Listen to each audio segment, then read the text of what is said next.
Assalamualaikum warahmatullahi wabarakatuh. Alhamdulillahi rabbil alamin wa ashhadu an la ilaha illallah wahdahu la sharika lah waliyus salihin wa ashhadu anna sayyidana wa nabiyyana Muhammadan abdullahi wa rasuluhu as-sadiqul amin. Allahumma salli wa sallim wa barik ala sayyidina Muhammad wa ala alihi wa sahbihi ومن تبعهم بإحسان إلى يوم الدين. سبحانك لا علم لنا إلا ما علمتنا إنك أنت العليم الحكيم. Maha suci Allah, saya tidak memiliki ilmu apa-apa, hanya saja apa yang diberikan oleh Allah Subhanahu wa ta'ala. Segala sesuatu yang kita miliki sesungguhnya milik Allah, dan segala yang kita miliki dititipkan oleh Allah Subhanahu wa ta'ala, dan ada satu saat Allah minta titipannya dikembalikan. Oleh karena itu jangan anda sedih atas kehilangan dan kekurangan sesuatu, karena semuanya dari Allah dan kembali kepada Allah Subhanahu wa ta'ala. La hawla wa la quwwata illa billahil aliyyil azim. Alhamdulillah wa syukurillah atas segala kemudahan yang diberikan oleh Allah Subhanahu wa ta'ala. Diberikan tajuk dan tema sebenarnya bukan mudah, karena setiap langkah dalam ibadah haji perlu penghayatan yang luar biasa.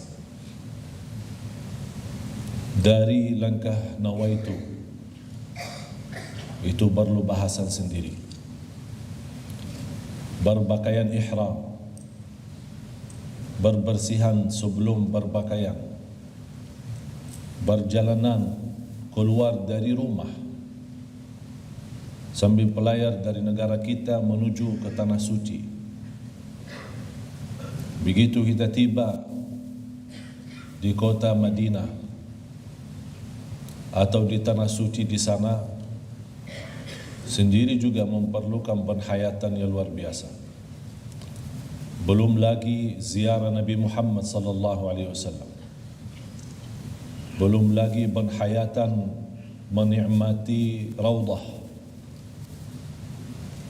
yang jutaan manusia mengharapkan, dan cita-cita mimpi-mimpi mereka boleh salat di satu kawasan yang termasuk sebagian daripada surga, adalah raudhah min riyadil jannah, taman dari taman surga. Ini perlu banyak bahasan. Belum lagi ziarah ahli Baqi' yang terisi lebih daripada 10,000 sahabat Rasulullah sallallahu alaihi wasallam. Belum lagi syuhada Uhud, gunung Uhud yang termasuk salah satu gunung yang mencintai Rasulullah. Cuba lihat bagaimana sebuah batu gunung boleh mencinta Rasulullah. Artinya gunung Uhud itu boleh punya perasaan dan boleh cinta. Tapi sayang sekali banyak manusia di masa ini belum benar cinta Rasulullah.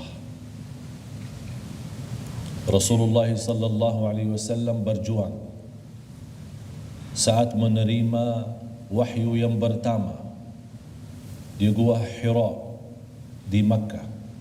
Iqra bismi rabbikal ladzi khalaq, dan bermacam hal-hal yang dihadapi oleh Rasulullah sallallahu alaihi wasallam. Dihina, dicaci maki, diusir dan mau dibunuh, tapi Rasulullah SAW tidak pernah putus asa dan tidak pernah berhenti dakwah. Dan dia menyampaikan kepada istrinya Siti Khadijah radhiyallahu anha, begitu dia menerima wahyu pertama, sudah tidak ada istirahat lagi. Itulah perjuangan Nabi kita Nabi Muhammad sallallahu alaihi wasallam. Sepanjang malam dia menghabiskan waktu untuk salat malam dan memohon kepada Allah. Untuk siapa? Bukan untuk dirinya sendiri, bukan untuk keluarganya, tapi Rasulullah SAW memohon untuk umatnya. Sambil pernah satu malam Siti Aisyah bangun dengan suara nangisnya Rasulullah SAW dan melihat kesedihan Rasulullah SAW, dan kata Siti Aisyah, kenapa ya Rasulullah engkau sedih? Ada apa? Rasulullah SAW menjawab, ummati ummati, ummatku ummatku. Itulah yang membuat Rasulullah SAW selalu berfikir keadaan kita. Sambil Siti Aisyah tidak boleh memberikan apa-apa, hanya ikut nangis bersama Rasulullah SAW. Datang malaikat Jibril, diutuskan oleh Allah Subhanahu wa taala, dan Allah Maha tahu bagaimana kesedihan Rasulullah SAW. Dan turun malaikat Jibril bertanya, ya Rasulullah, kenapa engkau sedih? Apa yang engkau inginkan? Dia menjawab, ya Jibril, ummati ummati, ummatku ummatku. Itu saja, tidak pernah memfikirkan dirinya sendiri. Sambil malaikat Jibril menyampaikan pesan dari Rasulullah SAW kepada Allah, dan Allah memberikan jawaban.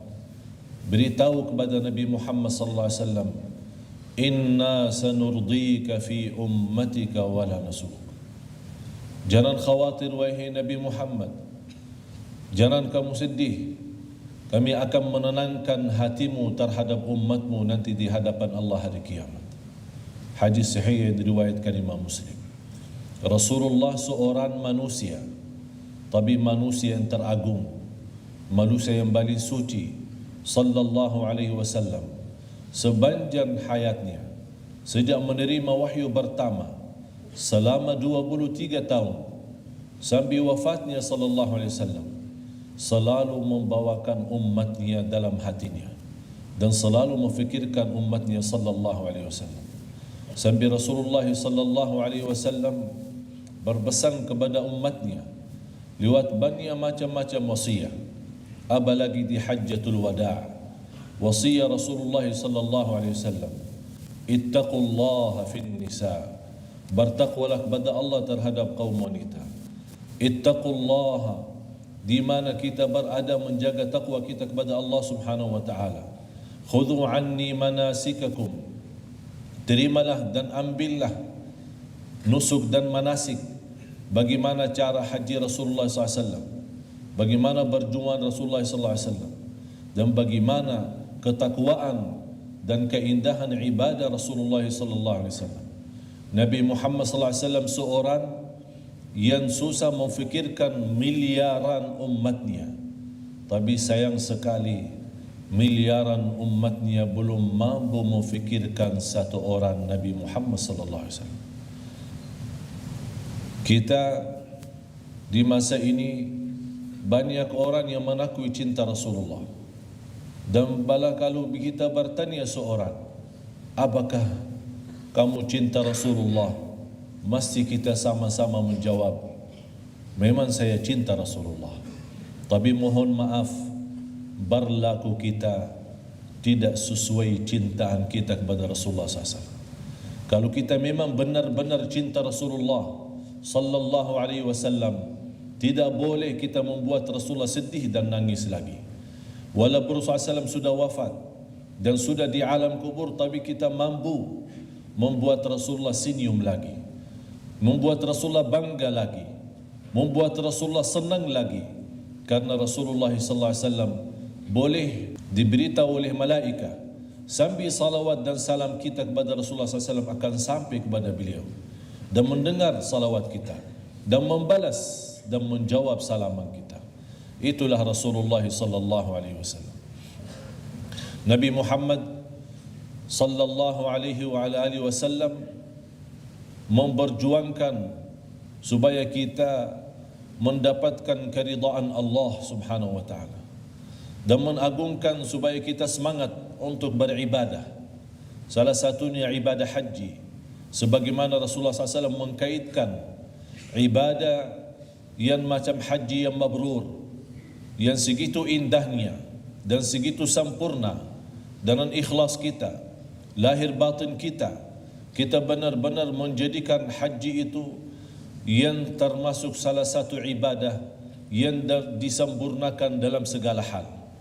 Salat kita di musim haji, apalagi kita di tanah suci, menjaga akhlak yang mulia, menjadi orang yang jujur, menjadi orang yang amanat, menjadi orang yang tawadu, menjadi orang kasih sayang, menjadi orang yang mencintai orang lain dan memaafkan. Karena kita di dalam musim haji dan perjalanan ibadah haji mesti menghadapi keujian dan kecubaan. Jangan anda berfikir sudah indahnya luar biasa. Mesti ada kekurangan atau ada hal-hal yang tidak menenangkan. Kita semua hal itu menyempurnakan dengan sabar kita kepada Allah Subhanahu wa taala. Tidak boleh ada suara lagi menoleh kepada selain Allah, tapi kita selalu berlindung kepada Allah supaya haji kita diterima. Dan apa adanya, kekurangannya maupun sempurna, kita membawakan dengan haji yang mahal atau haji yang murah atau haji yang sederhana, bagi saya sama saja. Tapi intinya Allah terima. Kalau kita membawa haji yang mahal tapi Allah tidak terima, sia-sia. Kalau membawa juga haji yang murah tapi Allah tidak terima, sia-sia. Jadi intinya jamaah sekalian, bukan kita mencari pelayanan sebuah syarikah atau sebuah kelompok, tapi yang kita mengharapkan pelayanan Allah Subhanahu wa taala. Kita mengharapkan Allah terima kita sebagai tamu Allah. Dan saya tidak boleh memberikan nama untuk jamaah haji selain nama yang terindah, tamu Allah.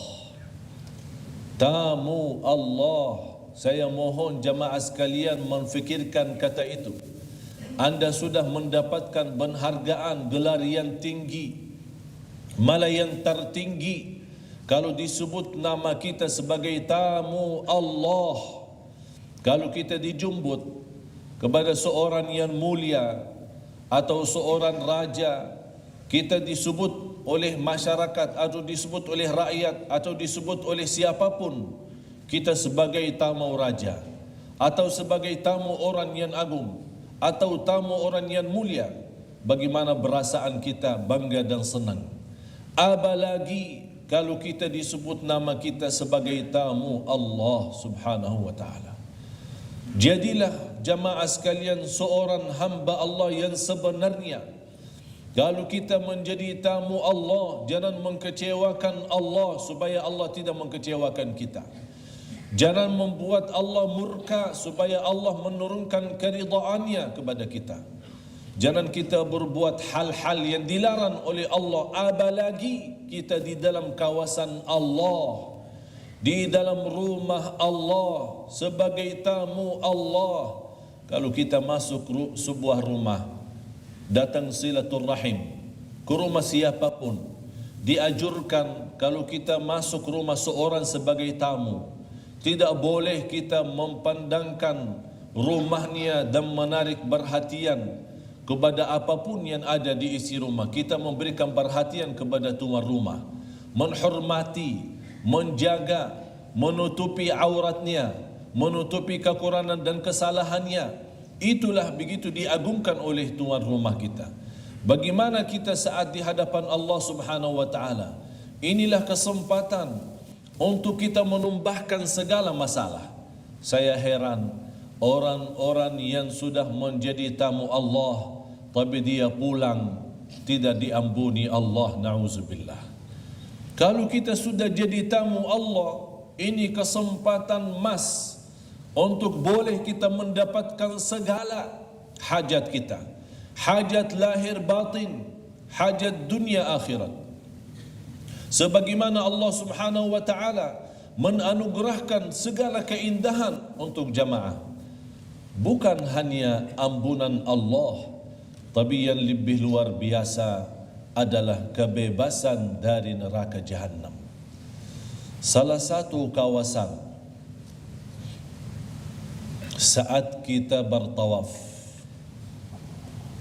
yang kita hadirkan dan kita hayati, kita termasuk salah satu makhluk yang kecil, yang lemah dan dhaif, miskin, fakir, lagi bertawaf di sekeliling Kaabah. Di saat itu anda hayati dan fikirkan di antara makhluk Allah, miliaran makhluk Allah yang bertawaf, semesta alam bertawaf, matahari bulan bertawaf, bintang-bintang bertawaf, para malaika yang suci yang diciptakan oleh Allah dengan cahaya, mereka juga bertawaf. Rasulullah sallallahu alaihi wasallam waktu Isra Mi'raj naik sampai ke langit yang ketujuh, berjumpa Nabi Ibrahim alaihi salam dan bersandar di hadapan Kaabah di Baitul Ma'mur. Bersisnya Baitul Ma'mur di atas Kaabah yang ada di bumi. Posisi Al-Baitul Ma'mur di langit yang ketujuh, persis di atas Al-Kaabah yang ada di bumi. Rasulullah melihat ribuan malaikat bertawaf. Sekali tawaf 70,000 malaikat.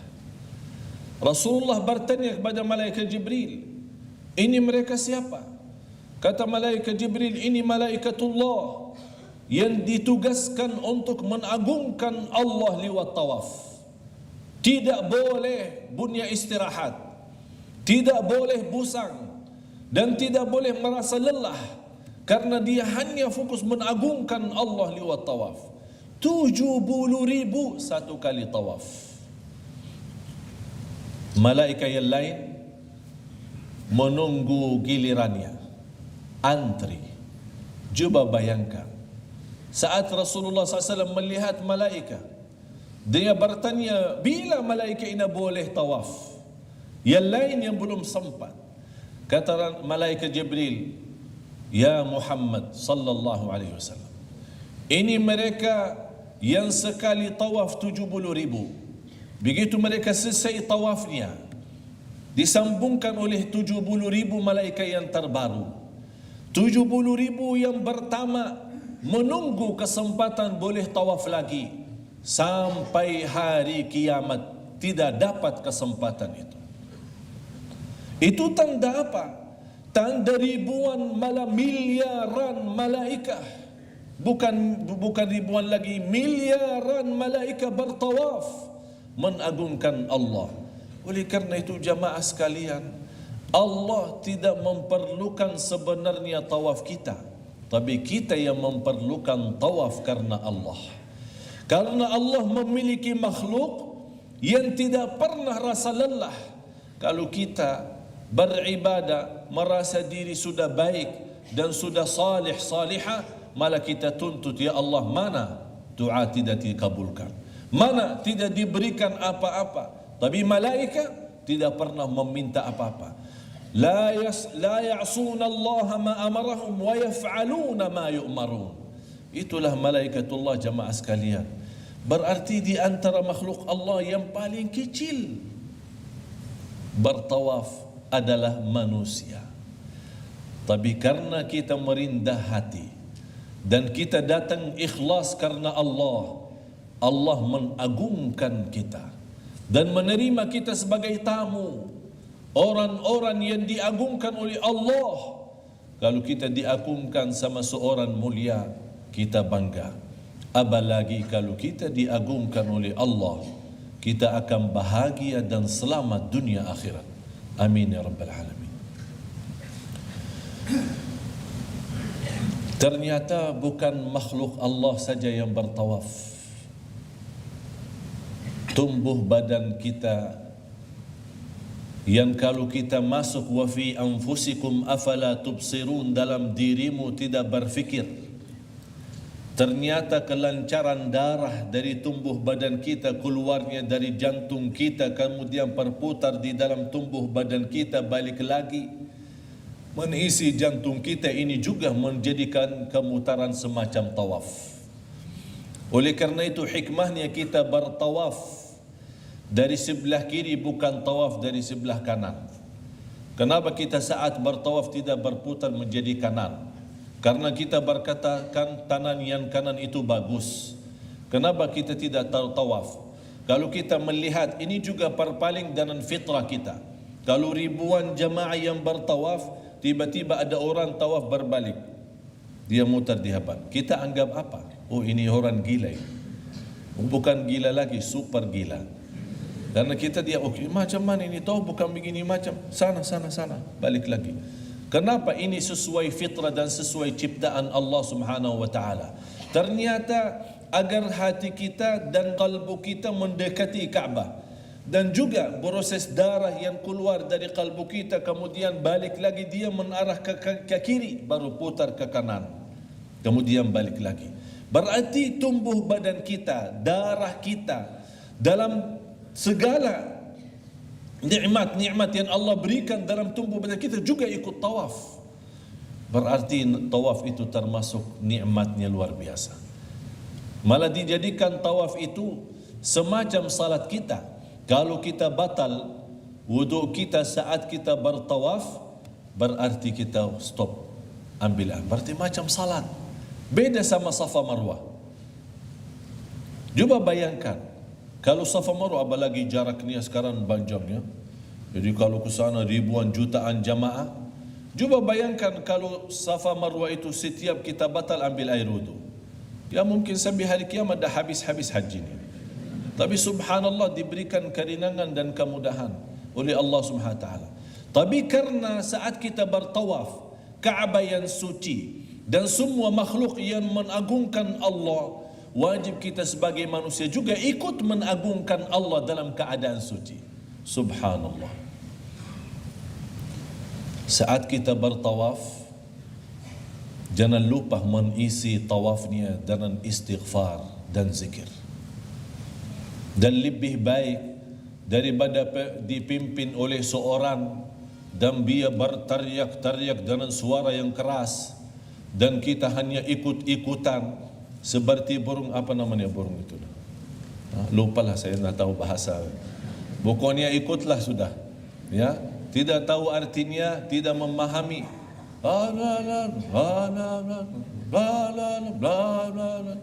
Terus sambil kita punya mata tengok kepada jam yang tertinggi di Makkah, hotel yang paling tinggi yang ini, karena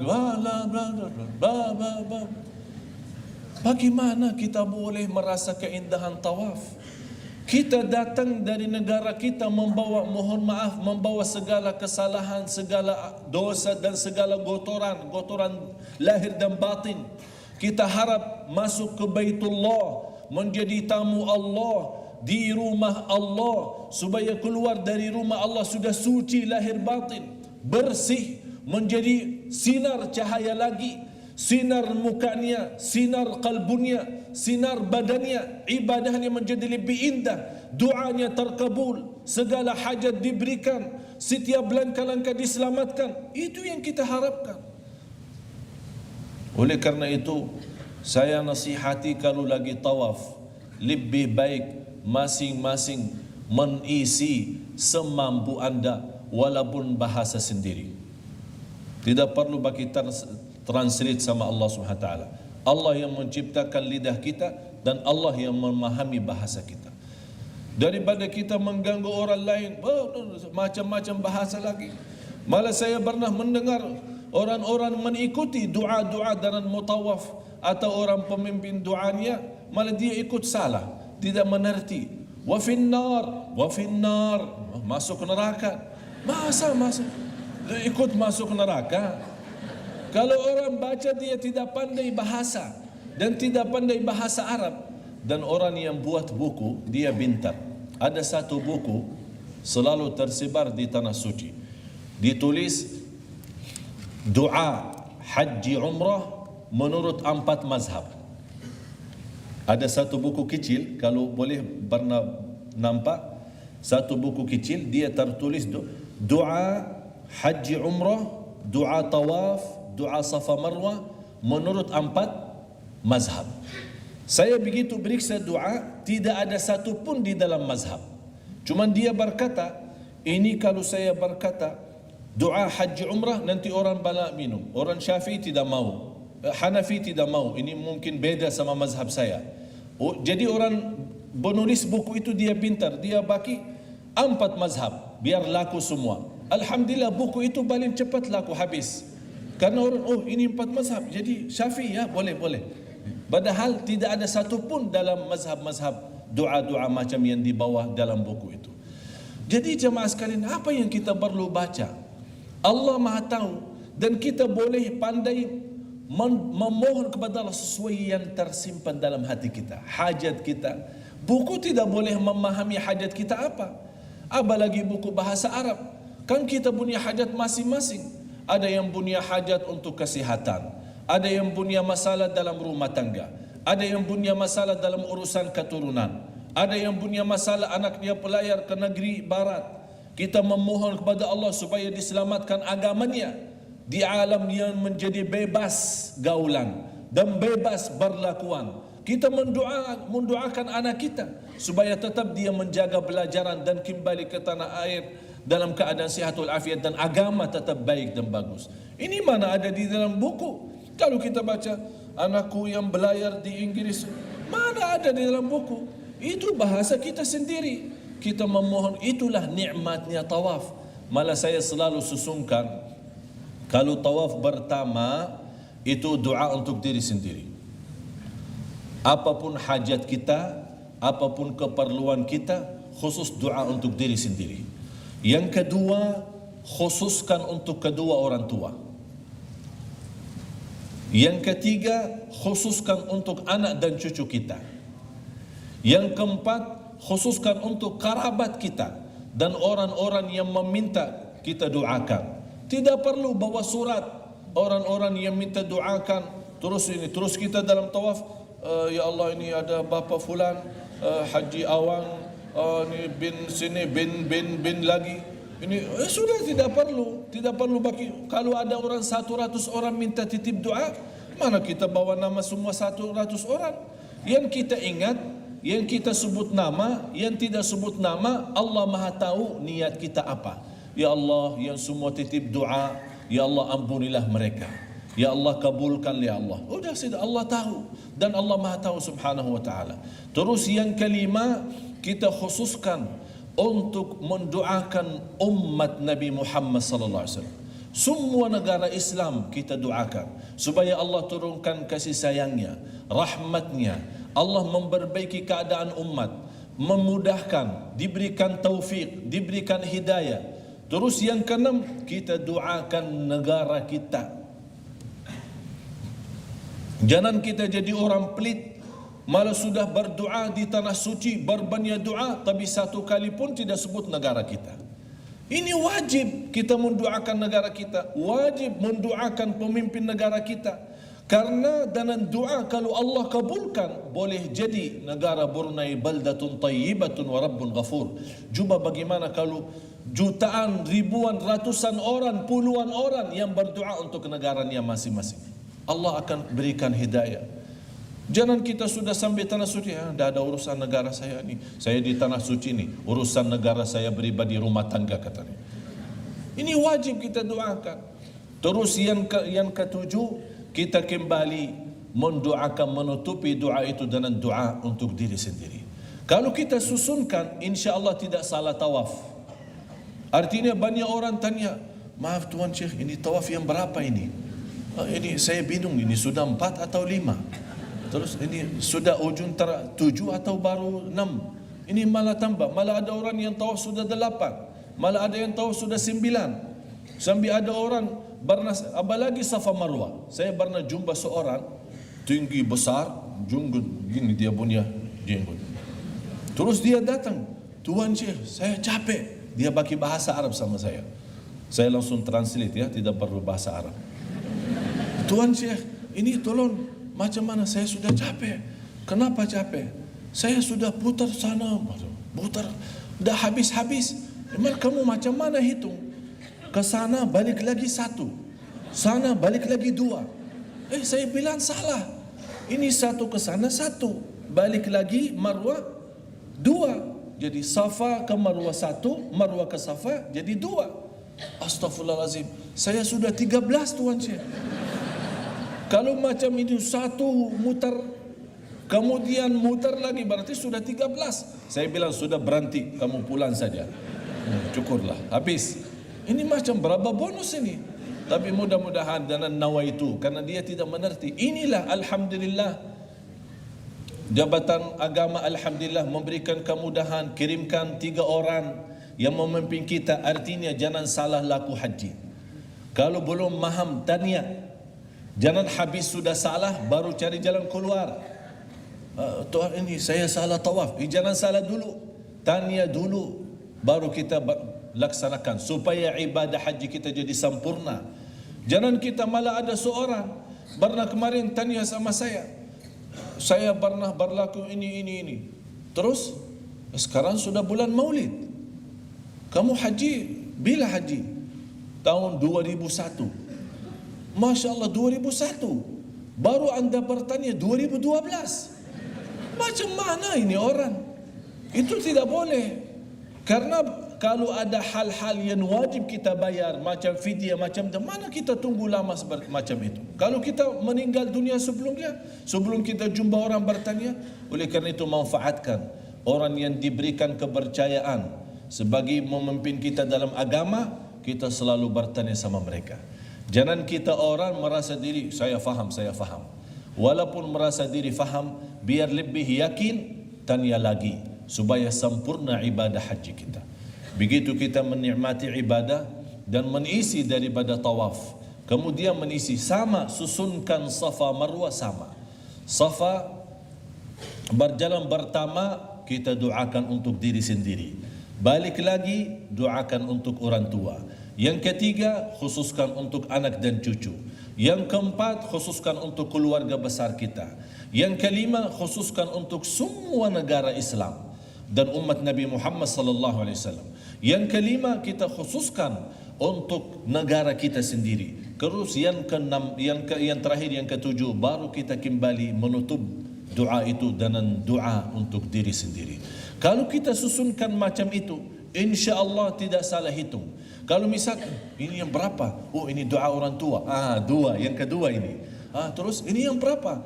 Ini kita lagi doa buat anak-anak. Oh, yang ketiga ini. Macam itu insya-Allah boleh kita menjaga tawaf kita supaya jadi lebih baik dan lebih nyaman.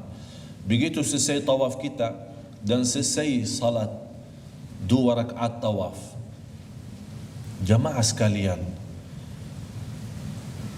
kita selama haji dalam kesempatan sebagai tamu Allah, jangan sia-sia sedikit pun waktu. Apalagi saat kita berdoa. Selepas 2 rakaat sunnah tawaf, sebelum Safa Marwah, doa makbul. Doa makbul. Jangan cepat, perlahan-lahan. Alhamdulillah waktunya panjang, kita isi doa. Artinya jangan jadi orang rugi. Ini kesempatan. Kita ada waktu-waktu, jam-jam dan saat doa yang terkabul, langsung ambil dan manfaatkan sampai habis, supaya kita betul-betul segala hajat kita yang Allah Maha tahu, kita tumbahkan di hadapan Allah Subhanahu wa taala. Saya harap jamaah sekalian, tidak ada di antara jamaah yang pulang ke tanah air, pulang ke negaranya, pulang ke rumahnya, insya-Allah hajat dunia akhirat, hajat lahir batin sudah selesai. Tapi kita manfaatkan. Begitu juga habis Safa Marwah, dan begitu juga apalagi waktu kita di Arafah. Ini Arafah ini sudah sendiri. Arafah, saking indahnya Arafah. Dari bahasa kata Arafah, artinya boleh di kawasan Arafah kita mengenal Allah Subhanahu wa taala. Ta'aruf. Kalau kita ta'aruf antara kita, saling mengenal. Siapa nama, dari mana, itu ta'aruf. Tapi kalau kita di Arafah, kita berta'aruf sama Allah Subhanahu wa taala. Disitulah kita lebih i'tiraf terhadap keagungan Allah, kebesaran Allah, kemuliaan Allah. Allah Maha segala-galanya. Allah yang menyembuhkan, Allah menyelesaikan hajat, Allah maha memberi rizki, Allah maha menyelamatkan, Allah maha membahagiakan, Allah maha mendengar, Allah maha melihat. Kita mengagungkan sepenuhnya di hari Arafah. Malah Rasulullah sallallahu alaihi wasallam begitu masuk dalam kawasan Arafah, dia sibuk berdoa dan istighfar. Sampai sebagian sahabat melihat Rasulullah sepanjang hari Arafah tidak pernah makan dan minum. Malah mereka bernyangka, jangan-jangan Rasulullah puasa. Padahal kan tidak ada puasa bagi jamaah haji puasa Arafah. Tapi di luar jamaah haji boleh dia, malah sunnah puasa Arafah. Tapi begitu Rasulullah mendekati maghrib, Rasulullah sendiri ambil air dan kemudian minum, supaya Rasulullah tunjukkan kepada sahabat, saya bukan berpuasa, tapi saya memanfaatkan hari Arafah untuk bermunajat, memohon kepada Allah. Itulah Rasulullah yang sudah diampuni Allah. Inna fatahna laka fathan mubina liyaghfira laka Allahu ma taqaddama min dhanbika wa ma ta'akhkhar. Sudah diampuni segalanya, sudah dicintai Allah, malah menjadikan orang-orang yang terbahagia di akhirat, dan dia memberikan syafaat kepada seluruh umat dan seluruh manusia yang namanya asy-syafa'atul 'uzma, syafaat yang agung. Tapi begitu datang hari Arafah, dia benar-benar berdoa dan tidak sibuk berkata-kata atau sibuk urusan-urusan lain. Jangan kita orang, ini mana Darussalam tidak sediakan nasi mandi. Katanya di Arafah bagi nasi mandi. Mana kita urus nasi mandi? Apa adanya kita makan. Tidak ada makan, kita minum. Tidak ada minum, doa saja. Sudah tidak sibuk mencari makan dan minum. Kita punya telefon bimbing itu off, mati. Kalau boleh kuburkan sekalian, biar tidak ganggu kita di hari Arafah. Jangan ganggu saya, sudah tutup, mati. Sibuk terus. Jangan kita masih di hari Arafah masih bagi SMS, masih bagi WhatsApp, masih bagi Facebook, masih tanya saham-saham sana sini. Ini rumah saya sudah laku belum? Yang belum laku haji mabrur. Jangan berfikir rumah, jangan fikir urusan anak. Semua, walaupun anak kita lagi pelayar, lagi jauh dari kita, di hari Arafah jangan kita fikirkan anak, tapi kita fikirkan Allah yang maha urus anak kita. Kita fikirkan Allah yang maha melayani anak kita. Itulah yang kita isi, supaya kita benar-benar keluar dari Arafah dan kembali lagi Muzdalifah dan kembali lagi tawaf ifadah.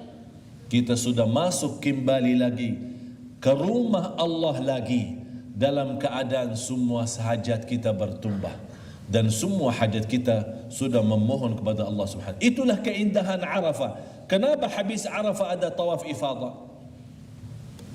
Kawasan Arafah sama Ka'bah. Ka'bah itu dalam kawasan tanah suci yang disebut tanah haram. Ada batas, sekeliling tanah suci ada batas. Di luar batas ada Arafah. Berarti Arafah termasuk bukan di kawasan suci atau di kawasan haram. Oleh karena itu, di situ sebelum masuk dalam kawasan haram, dalam kawasan suci, sebelum masuk ke dalam rumah Allah, ke Baitullah, di sini dulu bersih. Di luar segala kotoran, lewat apa? Doa dan istighfar, taubatan nasuha. Tumbahkan segala, tidak ada titik hitam dalam jiwa kita dan hati kita. Punya masalah, minta kepada Allah. Innama ashku bathi wa huzni ila Allah. Begitu kita sudah selesaikan masalah kita, Allah jemput lagi. Tamu, sini.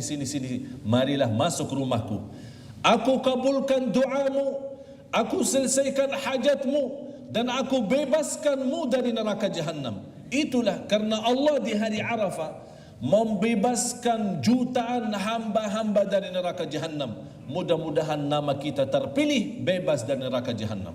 Sampai Allah bangga terhadap malaikat. Ya malaikati, wahai malaikatku, ini Allah yang maha agung memanggil malaikat. Ya malaikati, saksikanlah aku sudah mengampuni semua hambaku di hari Arafah, dan aku membebaskan mereka dari neraka Jahannam. Subhanallah. Cuba bayangkan ya Allah, cuba bayangkan jamaah sekalian, kalau kita termasuk orang yang dibebaskan dari neraka Jahannam, yang kita terus berdoa, wa qina adzaban nar, wa qina adzaban nar, ya Allah bebaskanlah kami dari neraka Jahannam. Siapa di antara kita yang punya badan boleh bertahan dalam siksa neraka Jahannam, yang sudah Allah menjadikan neraka Jahannam tempat kesiksaan yang amat berat? Na'udzubillah. Mudah-mudahan diselamatkan wajah tuan puan semua yang hadir dan neraka Jahannam. Inilah kawasan Arafah yang kita benar-benar mengisi doa dan bermunajat. Tidak boleh berkata-kata dan tidak boleh sibuk urus-urus yang lain, hanya mengharapkan ridha Allah supaya keluar dari Arafah dan masuk lagi dalam rumah Allah, dan masuk lagi kepada kawanan Allah, dan masuk lagi sebagai tamu Allah, dan kita sudah diterima oleh Allah Subhanahu wa taala dengan kebanggaan dan kesenangan yang luar biasa. Jamaah sekalian, wallahi nikmat kalau kita termasuk orang begitu datang kembali habis Arafah dan masuk rumah Allah lagi, Allah bangga menerima kita, Allah bangga menerima kita, Allah senang menerima kita. Ini Allah yang tidak memerlukan ibadah kita, walaupun kita tidak pernah salat, walaupun tidak pernah mengagungkan Allah, tidak pernah menyebut nama Allah, tidak akan rugi oleh Allah Subhanahu wa taala. Yang rugi adalah kita, yang tidak selamat adalah kita. Faman ya'mal mithqala dzarratin khairan yarah wa man ya'mal mithqala dzarratin syarran yarah. Allah tunjukkan kepada malaikat sambil malaikat heran. Malaikat yang tidak ada habisnya ibadah, malaikat yang tidak pernah boleh tidur, malaikat yang tidak pernah boleh lapar karena selalu ibadah. Dia melihat kebanggaan Allah bukan terhadap malaikat, malah Allah bangga terhadap hamba-hambanya manusia. Malaikati, wahai malaikatku, saksikan, lihatlah hambaku, atawni syu'than ghubra, mereka datang dengan segala hajat, mereka datang dari mana-mana, kumpul di satu kawasan, mengharap ridamu, mengharap ridaku. Ya malaikati, jadikan saksi bagi mereka, aku sudah ridha, aku terima, dan aku bebaskan mereka dari neraka Jahannam. Ini hadiah yang terbesar. Kasihan seorang yang masuk dalam kawasan Arafah tapi dia sia-sia. Masuk kawasan Arafah tapi belum boleh kenal Allah. Masuk dalam kawasan Arafah tapi belum boleh bebas dari neraka Jahannam. Masuk dalam kawasan Arafah belum diampuni Allah. Na'udzubillah. Tanda haji mabrur kita kalau kita berhasil di hari Arafah. Kalau di hari Arafah sempurna, benar-benar kita ikhlas, benar-benar kita khusyuk, dan benar-benar kita nangis karena Allah, dan kita ingat segala kekurangan syukur kita, kita belum mampu membalas nikmat Allah. Kita ingat segala salah kita, salah kita sama orang tua. Berapa kali kita menyakiti perasaan orang tua, berapa kali kita membuat ibu kita nangis, berapa kali kita mengecewakan hati mereka. Itulah saatnya kita minta diampuni Allah di hari Arafah, supaya kita masuk dalam Ka'bah dan kita tawaf lagi ifadah, sudah menjadi orang yang suci, kembali ke negara Brunei semacam anak yang baru dilahirkan, suci sempurna, masih terisi dengan cahaya Allah, dengan berkat dan ridha Allah Subhanahu wa taala. Jemaah sekalian, saya mohon yang haji pertama tahun ini maupun haji yang kedua atau haji berkali-kali, tak usah hitungkan yang sudah lalu. Ini haji tahun 1433, jadikan dengan nawaitu yang jujur, jadikan ibadah haji yang terindah. Kalau Allah belum izinkan lagi, belum ada masa lagi, belum ada umur lagi untuk haji lagi, berarti haji ini yang terindah. Kalau kita meninggal dunia selepas haji, insya-Allah husnul khatimah. Jangan berfikir masih ada masa lagi supaya haji ini dah apa, saya boleh kenal-kenal saja Makkah dan Madinah, tapi insya-Allah tahun depan saya haji lagi. Siapa yang menjaminkan kita boleh pulang? Dan siapa yang menjaminkan kita boleh haji lagi? Inilah kesempatan jamaah sekalian yang saya mohon, dengan segala hormat, saya mohon dengan segala kerindahan hati, saya mohon dengan rasa cinta saya kepada jamaah sekalian, jangan sia-sia hari Arafah, jangan sia-sia hari Arafah. Maupun untuk jamaah yang belum haji, disunnahkan puasa sunnah Arafah, termasuk nilai pahalanya diampuni Allah Subhanahu wa taala dosa kita 2 tahun. Bukan hanya gitu saja, malah termasuk walaupun kita tidak mendapatkan kemuliaan dalam kawasan Arafah, tapi karena kita ikut menhayati, ikut menikmati hari Arafah, walaupun di negara kita, walaupun kita jauh dari tanah suci, melewati puasa sunnah, mudah-mudahan kita mendapatkan juga pahala yang sama, bebas dari neraka jahanam. Itulah jamaah yang bukan haji pun dia boleh menikmati haji, tapi di negerinya sendiri. Dia ikut menikmati hari Arafah. Malah Rasulullah sallallahu alaihi wasallam bersabda, "Ma min amalin ahabbu ila Allah min al-amali as-salih fil 'ashr al-awail." Tidak ada amal salih yang disayangi dan dicintai Allah sebagaimana amal salih yang ada di dalam 10 hari pertama bulan Dzulhijjah.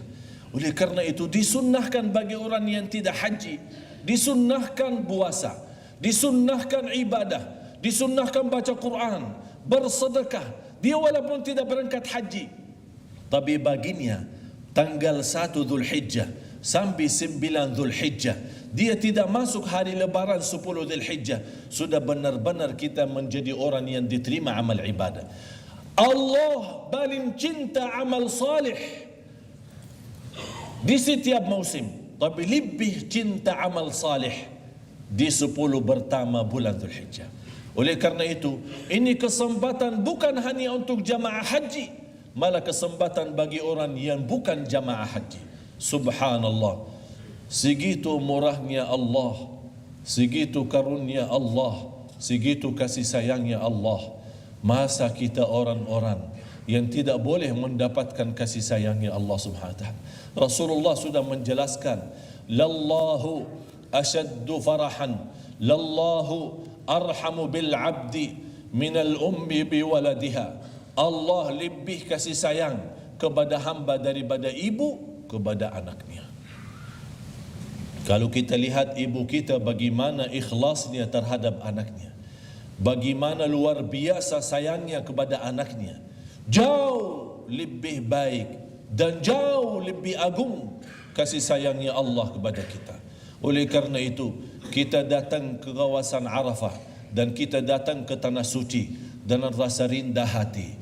Kita tunjukkan kemiskinan kita kepada Allah.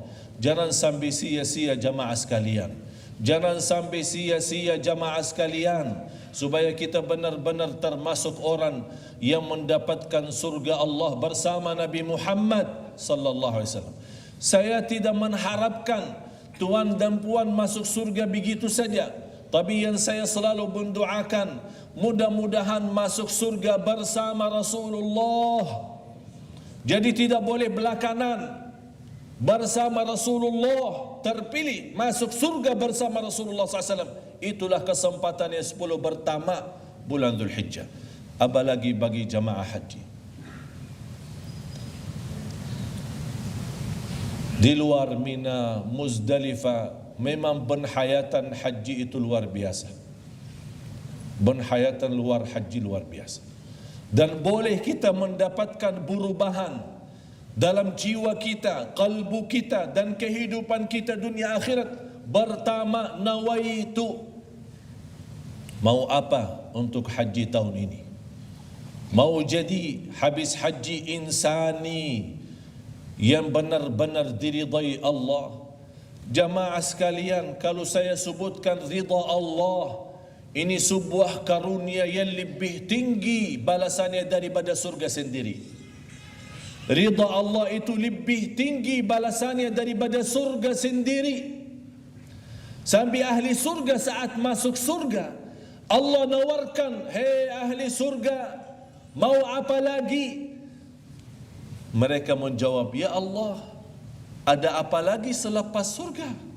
Mereka memfikirkan surga itu sudah balasan yang teragung, tidak ada lagi.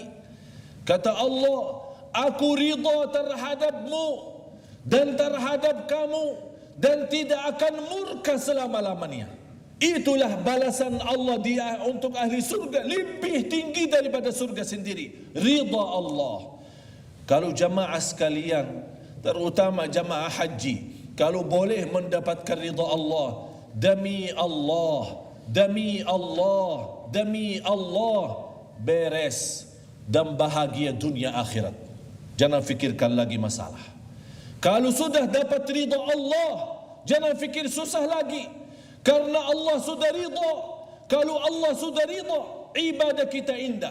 Kalau Allah sudah ridha, ibadah kita terkabul. Kalau Allah sudah ridha, terjamin selamat dan bahagia. Kalau Allah sudah ridha, semuanya dibimbing oleh Allah, dan semana di mana kita berada, setiap langkah-langkah dilindungi dengan taufiknya Allah, akan selalu mendapatkan yang terbaik. Ridha Allah termasuk sebuah balasan yang lebih jauh tinggi daripada surga sendiri. Mudah-mudahan kita termasuk orang yang diridai Allah Subhanahu wa taala. Ya ayyatuhan nafsul mutmainnah, irji'i ila rabbiki radiyatan mardiyah. Kita ridha dan Allah pun ridha.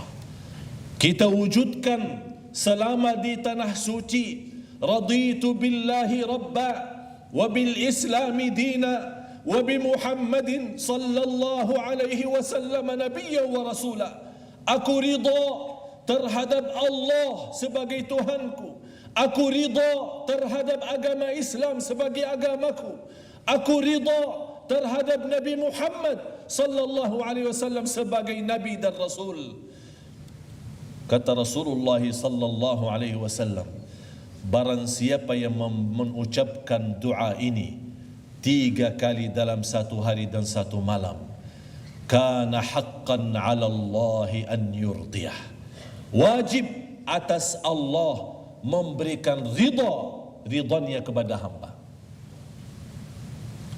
Wajib bagi Allah memberikan ridhanya kepada hamba. Itu hanya melewati doa ini yang indah, singkat.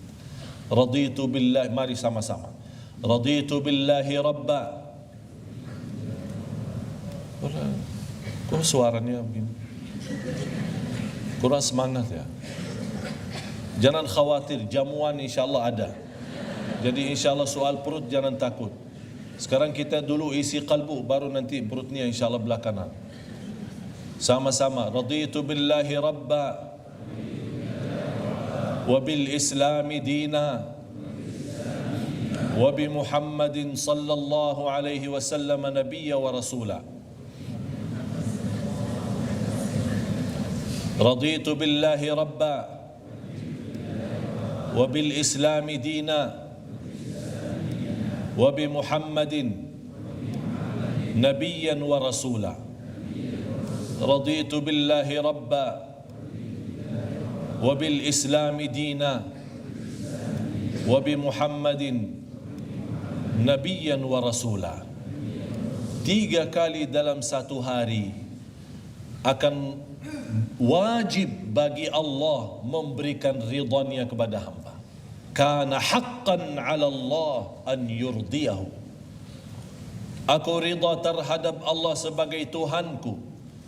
Aku ridha terhadap Islam sebagai agamaku. Dan aku ridha terhadap Nabi Muhammad sallallahu alaihi wasallam sebagai nabi dan rasul. Mudah-mudahan kita semua mendapatkan ridha Allah Subhanahu wa taala, supaya kita boleh terus bahagia, selamat, dan segala amal ibadah kita diterima oleh Allah Subhanahu wa taala. Jamaah sekalian, di ujung-ujung haji saya sudah berkata, memang tajuk yang diajukan dan diberikan kepada saya membuat saya susah tidur. Sampai saya berkata, yang mana yang saya mau sampaikan untuk penghayatan? Karena dari awal haji sampai kita dari mula berangkat dan balik lagi, ini semuanya penghayatan. Jadi kalau kita berhenti setiap langkah dan setiap gerakan di dalam haji kita, boleh berhari-hari belum tentu habis. Memang haji itu termasuk ibadah yang terindah, yang luar biasa. Memang kenapa terindah? Karena di dalamnya terisi bermacam-macam amalan. Salat, tawaf, safa marwah, doa, zikir, istighfar, sedekah, bermunajat, taubatan nasuha. Itulah juga manfaatnya. Kalau kita di tanah suci, kita bagi rezeki kita yang Allah berikan, kita lihat orang miskin nawaitu, kita tidak perlu bertanya, kamu miskin benar atau bohong? Tidak usah tanya, sudah bismillah, karena kita hanya mencari ridha Allah di tanah suci. Kalau orang bohong, dia dosa. Tapi kita harap supaya amal ibadah kita di tanah suci memang beza sekali sama di mana-mana. Salat pun jangan malas-malasan. Apalagi di Masjid Nabawi ziarah, mungkin 8 hari atau 10 hari selama di Madinah, orang-orang malas-malasan. Apalagi kalau musim panas, dia turun salat subuh, tapi zuhur asar di hotel sajalah. Ini capek lah, lagi ramai lagi. Orang tidur, malah ketiduran salatnya. 1 kali salat di Masjid Nabawi dihitungkan 1.000. Salat saja di Masjid Jami' dah ada 1.000. Tapi Masjid Nabawi 1.000. Apalagi di Masjidil Haram 100.000. Ini manfaatkan. Kita hanya sebentar di tanah suci di sana. Kita mana boleh dapat 100.000 dalam satu masjid. Di mana-mana di dunia ini tidak ada. Hanya di Madinah sama di Makkah. 100.000 di Makkah dan 1.000 di Madinah. Ini kenikmatan yang luar biasa. Oleh kerana itu jamaah sekalian, jangan sia-sia, manfaatkan. Kalau boleh diam di masjid, jangan keluar. Kalau diizinkan kita diam saja di masjid. Memang ini kesempatan, kita tidak tahu bila lagi ada kesempatan macam itu. Jamaah sekalian, saya tinggal di Indonesia, ada orang meninggal dunia, dia menunggu giliran bila dia dapat berangkat. Ada seorang tua umur 86 saya jumpa di salah satu kampung jauh dari Jakarta. Dia nangis, dia minta tolong, Tuan Syekh tolong bantu. Apa yang boleh saya bantu? Siap. InsyaAllah saya boleh bantu, saya siap. Saya mau haji. Haji ini biaya besar ini. Mudah-mudahan saya doakan. Dia bilang saya tidak perlu dibantu biaya atau dana. Saya sudah daftar. Tapi ternyata giliran saya 2024. Terus sama siapa? Sama istri, tapi istrinya meninggal baru beberapa bulan. Jadi saya takut meninggal sebelum 2004. Coba 2024, bayangkan. Ini alhamdulillah nikmat di Brunei, belum sampai penduduknya di sini ratusan juta. Berarti jemaah Brunei dah ada boleh haji. Alhamdulillah. Kalau boleh oleh kerajaan Arab Saudi 1 tahun saja 1 kali diganti 200.000 jamaah Indonesia tidak jadi berangkat, diganti untuk Brunei. Penduduk Brunei semua boleh berangkat. Ada yang tersisa. Semua boleh berangkat ini tahun. Kalau kita boleh dapat khusus jemputan khas dari raja, semua rakyat Brunei. Saya yakin kalau Raja Saudi dia tahu penduduk Brunei hanya segitu, dia sudahlah kasih semua masuk haji. Ini kesempatan. Kalau semua kita aja boleh di Indonesia, Masya Allah. Memang ternyata nangisnya orang.